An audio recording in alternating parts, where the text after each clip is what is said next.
Have you seen there are a ton of MAGAites saying that the hands-off protests were like astroturfed? So me and Gabe took about a 30-minute break, and we went back to the hotel to recharge. When we come back, and this place is dead. Take a look. Like, not a single protester in sight. And just 20 to 30 minutes ago, it was completely packed with protesters. So, one of two things. Either A, they were paid and their time was gone, you know, they're off work, they get to go. Or B, they're literally just a cult and they all left at once.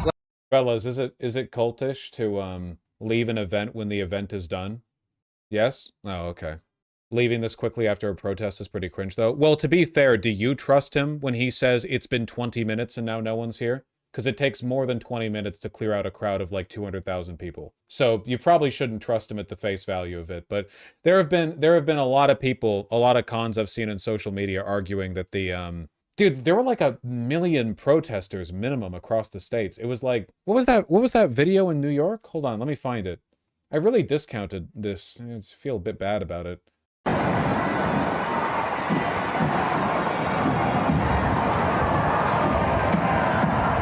That's pretty damn good.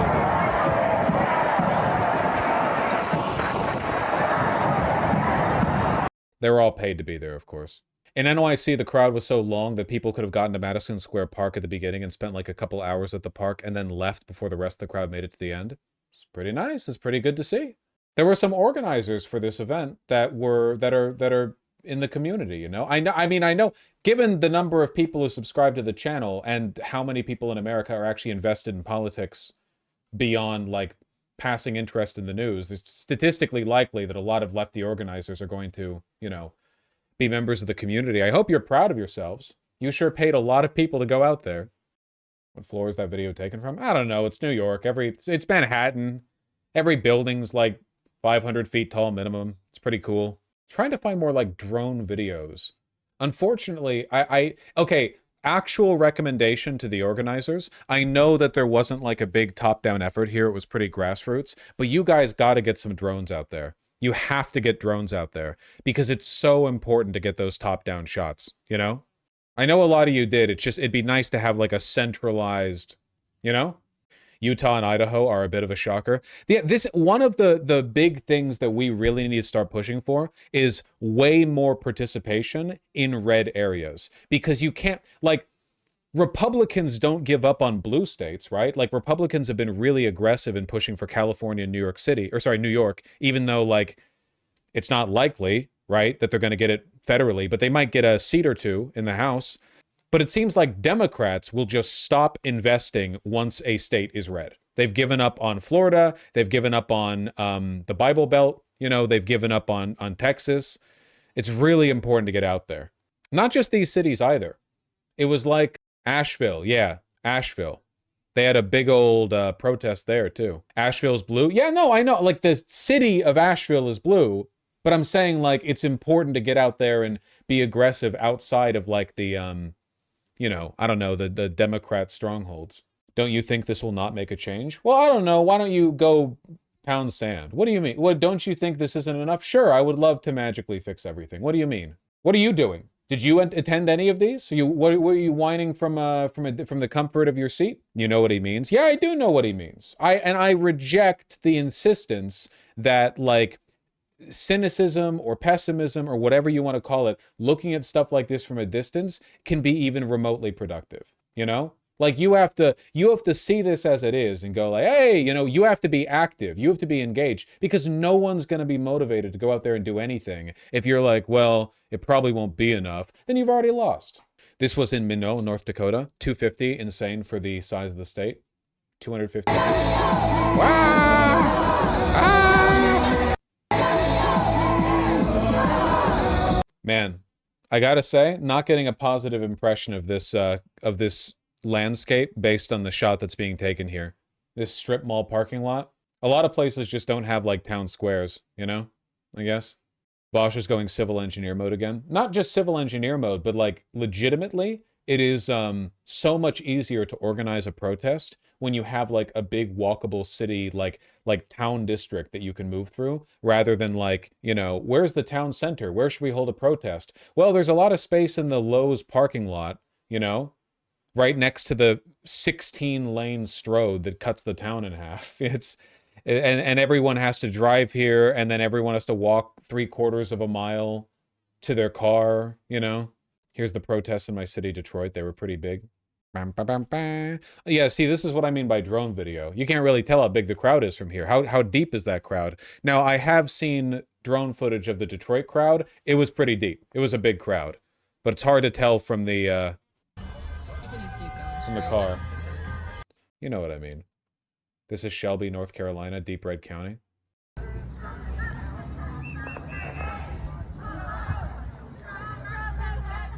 I see, this is really sweet, you know, even if you're respectfully, shit-ass North Carolina bumpkin town has like 100 people in it, you know?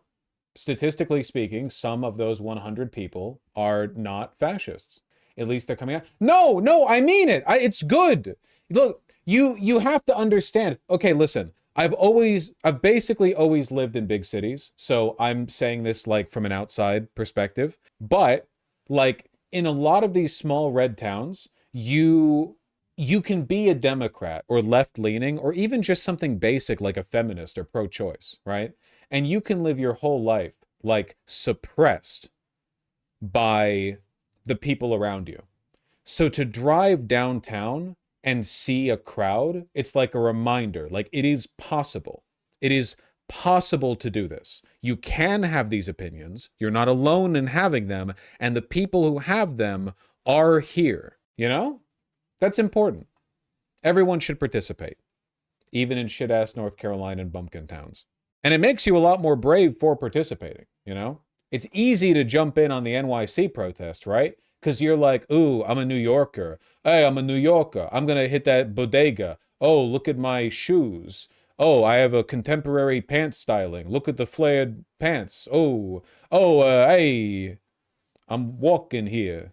Did you see that fat hog who took out his rifle to threaten the protesters? I did, and unfortunately, there's no way for me to cover this without making fun of him for being fat, which is not what's wrong with him, but it is funny.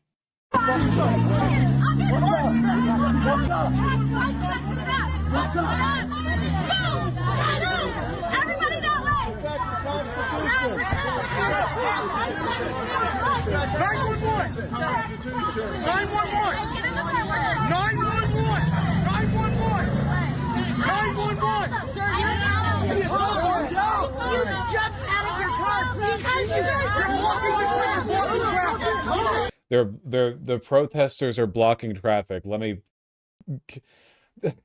What? Why is he? Yeah, why is he declaring 911? Like, what is it? Like, you pull out your gun. Do you have a phone? What are you doing? Also, maybe get a larger hoodie or like bigger pants. I don't know. He's telling his wife to call, but he's like shouting in the other direction, and his wife already has the phone, and he shouldn't have brought the gun out. And also, what the fuck is happening?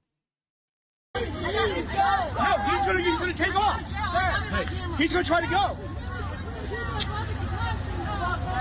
These white people in their sagging pants, man. That's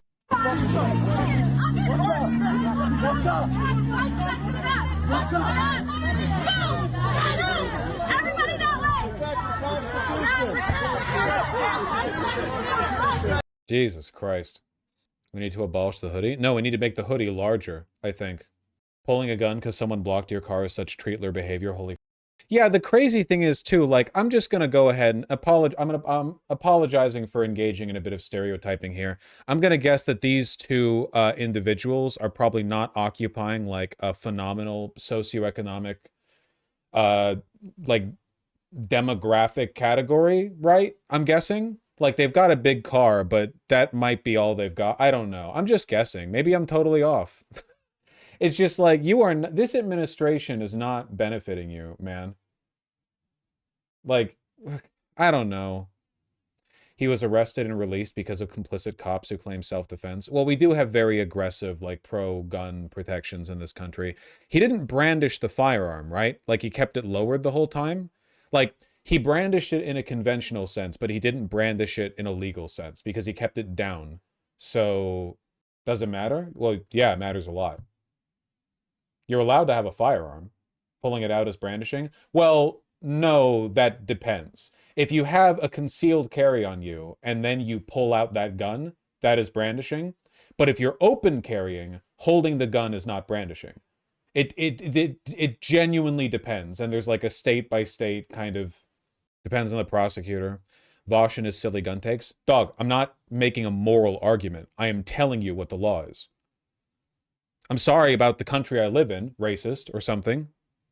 Fuck it, I'm just telling you. I'm not making a moral argument. Does it sound like I'm morally in favor of the guy? Trump supporter got mad about stop traffic, got out of his truck, put on a Trump shirt, retrieved. Wait, he was wearing a pro-Trump shirt? Did I miss that? He's got a hoodie on. Is the shirt the little layer of blue in between the gun and the hoodie? It's on the back? Oh, I see. Okay, whatever that is on the back. So not a shirt. Nice reporting, the Daily Beast. Oh, wait, that wasn't the Daily Beast. That was Longtime History. Nice reporting at Longtime History on xtheeverythingapp.com.org.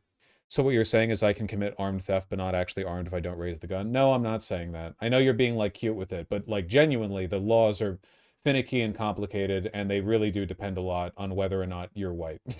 I'm not defending the law here, okay?